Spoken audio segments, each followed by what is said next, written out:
Merci de faire confiance au journal de la ville, mesdames et messieurs. Voici le sommaire. Sit-in des syndicats des enseignants de l'EPST ce mardi 10 janvier 2023 devant le ministère des Finances. Ils réclament le paiement de la prime de la gratuité pour les enseignants du primaire et le paiement de la prime d'encadrement des services centraux. Les syndicats des enseignants de l'EPST disent que c'est le ministre des Finances qui bloque leur situation.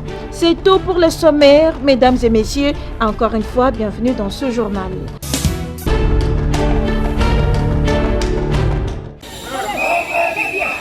La pluie qui s'est abattue ce vendredi 9 janvier 2023 n'a pas empêché les enseignants désactivés de manifester comme prévu devant le ministère de l'EPST.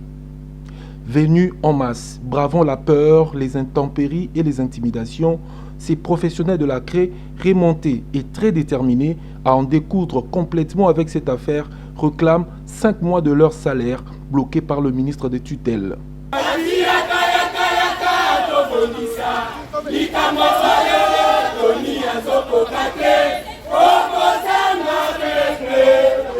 Face à cette pression montante et des revendications de plus en plus croissantes, les enseignants dits désactivés et réactivés ont été conviés à échanger avec le directeur national du CECOPE, des échanges qui ont malheureusement tourné à une séance d'intimidation et de privation de téléphone. C'est pour la première fois à la tête de l'EPST de connaître ce que nous sommes en train de connaître. Je vous dis que depuis le mois de juillet 2021, que nous avons été désactivés abusivement. Nous nous posons la question sur base de quels éléments le ministre s'est servi maintenant pour réactiver toutes ces écoles ici. Et alors nous sommes ici, nous avons représenté tous les collègues. Nous sommes plus de 2500 enseignants qui étaient désactivés abusivement. Aujourd'hui nous sommes arrivés là, on a commencé d'abord à nous intimider. On nous fait entendre que tel que nous sommes là, nous n'avons pas le droit de revendiquer. Nous devons nous appuyer dans un syndicat et ce syndicat-là qui va porter notre voix. Et quel syndicat? On a pris tous les syndicalistes, on les a approchés, on est en train de travailler avec eux. Quand est-ce que ces syndicats-là vont amener nos revendications auprès des autorités? Ceci n'est qu'un coup d'épée dans l'eau, déclarent ces enseignants désactivés et réactivés, déterminés à aller jusqu'au bout de ces démarches et à obtenir gain de cause. Ces derniers promettent d'intensifier les actions dans les jours qui suivent.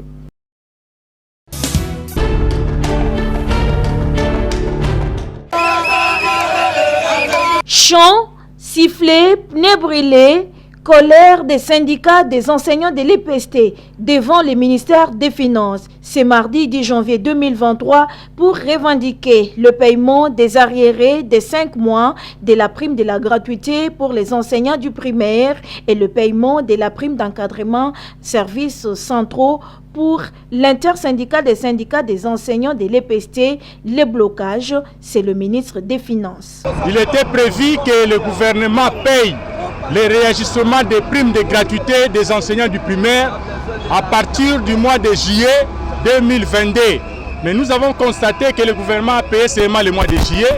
Les mois d'août, septembre, octobre, novembre et décembre ne sont pas payés. Et en dehors de ça, il y avait aussi la prime d'encadrement de la paie des agents et cadres de services centraux que le gouvernement devait commencer à payer à partir du mois de septembre. Il a payé le mois de septembre, mais les mois d'octobre, novembre et décembre ne sont pas payés. Nous avons constaté que le ministre des Finances ne signe pas tous ces DTO qu'il a ici. Les représentants des syndicats des enseignants de l'EPST disent ne pas comprendre cette politique du ministre des Finances. Le ministre des Finances, M. Nicolas Kazadi, veut à ce que les enseignants se soulèvent contre la vision du chef de l'État. Et pendant que nous avions accepté, nous avions accueilli avec cœur ouvert cette grande réforme de la gratuité de l'enseignement primaire, et maintenant nous constatons que Nicolas Kazadi fait obstacle, il est ennemi de la gratuité. Où serait alors cet argent, s'interrogent les enseignants. Le président de la République a signé une loi financière de 2023. Donc la loi de 2023 abroge automatiquement celle de 2022. Ça signifie que cet argent ne sera jamais payé. Étant donné que c'était l'argent programmé déjà, nous on ne va plus croiser les bras. On doit savoir où est-ce que parti cet argent. Ces premiers sit-ins de l'année 2023 n'est pas comparable à une grève, précise Mogistu Mulombachi Manga, secrétaire général du Sinécat. Nous invitons aux collègues qui traînent encore les pieds dans les écoles pour dire que les sit-ins ici n'est pas comparable à une grève. Non, nous devons être tous ici pour revendiquer. Aujourd'hui, c'est la prime de gratuité. Demain, ça sera le deuxième et le troisième palier. D'autres actions de grandes envergures vont se poursuivre jusqu'à ce que leurs arriérés soient payés, indique l'intersyndical des syndicats des enseignants de l'EPST.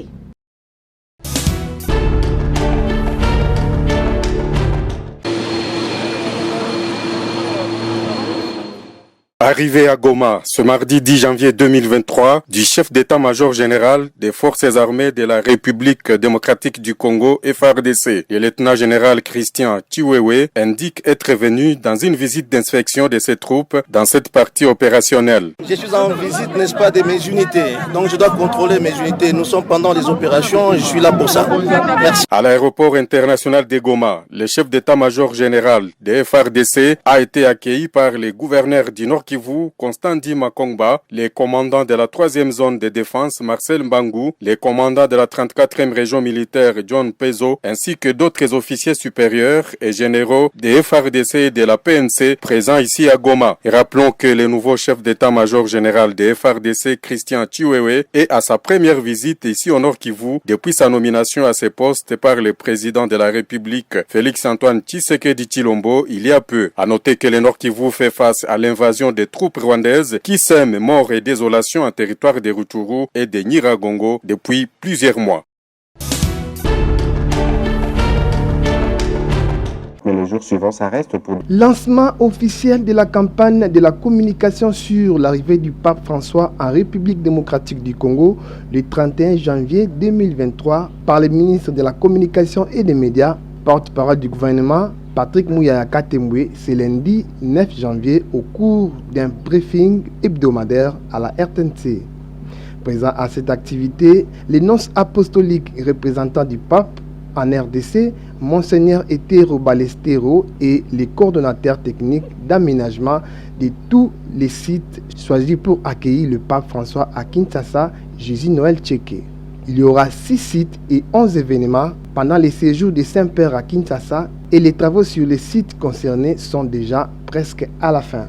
Les nonces apostoliques appellent tous les Congolais à être présents pour accueillir les Saint-Pères. Alors, le pape sera ici le 31. Il visitera il y aura 6 sites qui sont intéressés autour de 11 événements. Et c'est aussi la volonté d'aider le Congolais à tourner véritablement la page, c'est-à-dire à se réconcilier. Se réconcilier et en se réconciliant, aider le monde à regarder le Congo sous un jour nouveau. Le jour suivant, il y aura la messe, la grande messe en Ndolo, à laquelle j'invite d'ores et déjà tout le monde à venir participer pour écouter le pape. Le porte-parole du gouvernement, Patrick Mouyaya Katembwe, rassure les Congolais sur la diffusion de tous les événements avec le pape. Les yeux du monde seront braqués sur la République démocratique du Congo. Il n'y aura pas meilleure occasion pour nous de renforcer le travail que nous faisons sous la conduite du président de la République dans les plaidoyers pour mettre fin à la guerre à l'est de la République démocratique du Congo. Alors, pour l'arrivée du pape, c'est une visite exceptionnelle. Nous prenons des mesures exceptionnelles, notamment avec la télévision nationale, pour que nous puissions être en mesure, d'abord comme diffuseur hôte, de produire un signal de qualité en 4K qui pourra être repris par toutes les chaînes qui le souhaiteraient, notamment KTO, mondialement, mais que par la suite, les Congolais, parce que nous parlons des mobilisations, dans les jours qui viennent, vous verrez d'ailleurs qu'il y aura une programmation spéciale à la télévision nationale pour donner la parole aux historiens ou à ceux qui ont vécu la visite du pape Jean-Paul II. Et donc nous allons nous assurer pour que les Congolais, depuis l'atterrissage du pape jusqu'à sa cérémonie d'au revoir, puissent être témoins de tous les événements.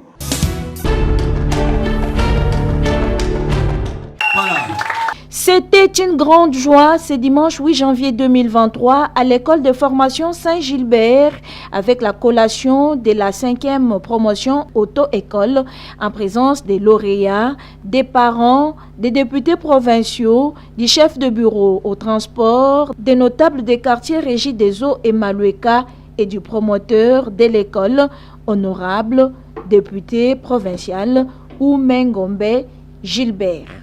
Toujours soucié du bien-être de sa base, l'honorable député provincial Oumengombe a créé cette école pour lutter contre le chômage et les systèmes d'Ikuluna dans la commune d'Engaliema et à Malueka. Cette école de formation a déjà formé plusieurs jeunes dont les résultats sont palpables sur terrain. Avec cette école de formation, l'honorable Gilbert Oumengombe soutient la vision du chef de l'État Félix Antoine Tshisekedi Tshilombo pour l'éducation des bases.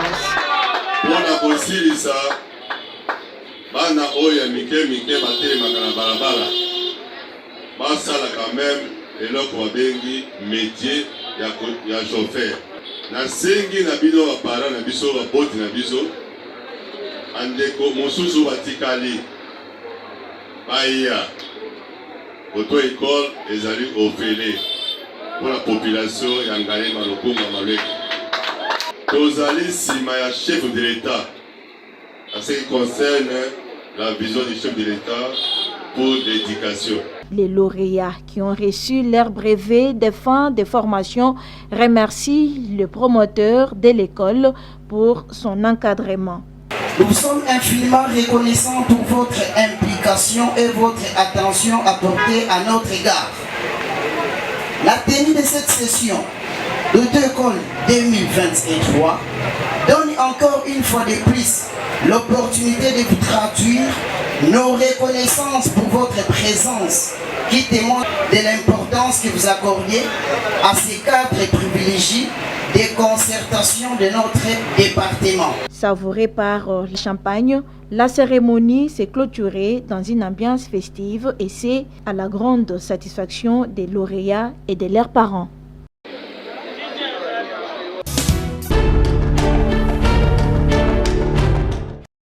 Nouveau vent au courant des démocrates rénovateurs, CEDER, le coordonnateur de l'ASBL IHSP, Amissi Moussa Serge Pascal, vient de signer son adhésion au sein du parti cher à l'honorable Jean-Lucien Boussa, affectueusement appelé la réserve stratégique de la République. Ils sont venus de plusieurs quartiers de Moamba. Les membres de l'initiative Amissi Serge Pascal et leur coordonnateur pour manifester leur adhésion officielle au siège du CEDER dans la commune de Kasavubu. Sur place, c'est un accueil chaleureux qui leur avait été réservé par le secrétaire José Lomata, avec qui le digne fils de Moamba, Amissi Pascal, a longuement échangé avant de signer son engagement, à la grande satisfaction de tous. Camarade Amissi, félicitations.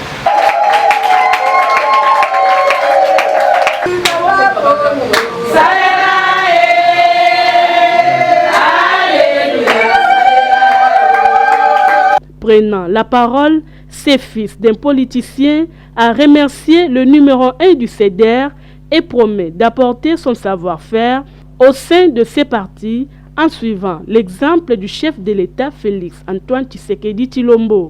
Nazali parmi bato balinga koloba loba mingi te. To sala na mosala ba CEDER ba ko évaluer biso à un certain moment. Ba komona que awa musala za musala mato za musala maté. Il ne faut pas oublier que je suis fils d'un politicien.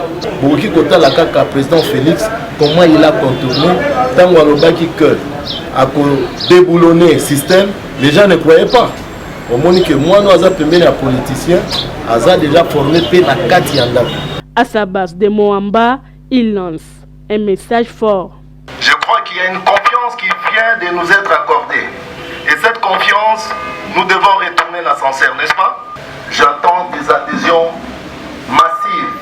Passez à notre bureau permanent, Bateke 93B, AD adhérer dans les partis. Désormais, Amissi Serge Pascal, coordonnateur de l'SBL IHSP et membre effectif du CEDER, ensemble, ils accompagneront le processus électoral dans le but d'œuvrer pour le bien-être de la population.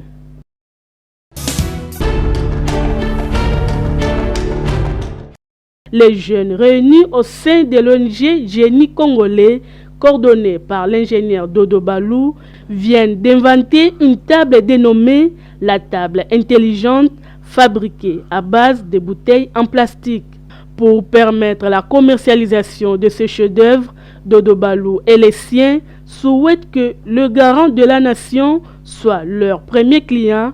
Félix Antoine Tshisekedi Tshilombo doit bénir leurs produits, une première dans le continent africain. Toza bilenge oyo touti ko réaliser table intelligente et eza innovation oyo nanu esalamite en Afrique. Donc toza bato liboso to sengi mokonzi mboka azala comme client na biso liboso. Eza demande au biso bilenge to sengi vraiment pardon et à soutenir biso puisque na grandeur ya innovation to sali ezate ba place ebele mais depuis to bandi ba démarche il y a de cela un mois na Nambu tisiko sans succès. Ces jeunes inventaires congolais restent convaincus que seul le président de la République Félix Tshisekedi peut aider la jeunesse congolaise à s'épanouir. Mutu alobi était à soutenir l'entrepreneur, comme ça va jeune ba millionnaire. Les chefs de l'État Félix Antoine Tshisekedi Tshilombo. Alors, biso toye ko approcher a aider biso. Après ça biso coup de pouce puisque yende papa na biso. La table intelligente contient plusieurs fonctionnalités. Sa commercialisation sera un atout majeur pour la République démocratique du Congo. Ndenge bozomona ngona ba image boye ezo faire fonctionner télévision. Oko ikozala na couranté. Ndenge tozana ba problème ya ba coupure intempestive. Oko iko utiliser table intelligente na yo. Ozana na lumière te na ndako. Ezana ba système ya automatique une fois emoni présence à mutu na salon et puis si lumière. Ces jeunes inventaires congolais espèrent que leur demande sera entendue et qu'ils bénéficieront des soutiens de toutes les autorités, un moyen de permettre à la RDC de se développer rapidement.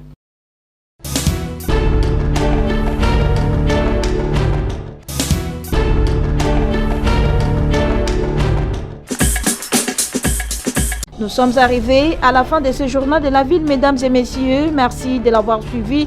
Le prochain rendez-vous est fixé pour ce mercredi et d'ici là, portez-vous bien.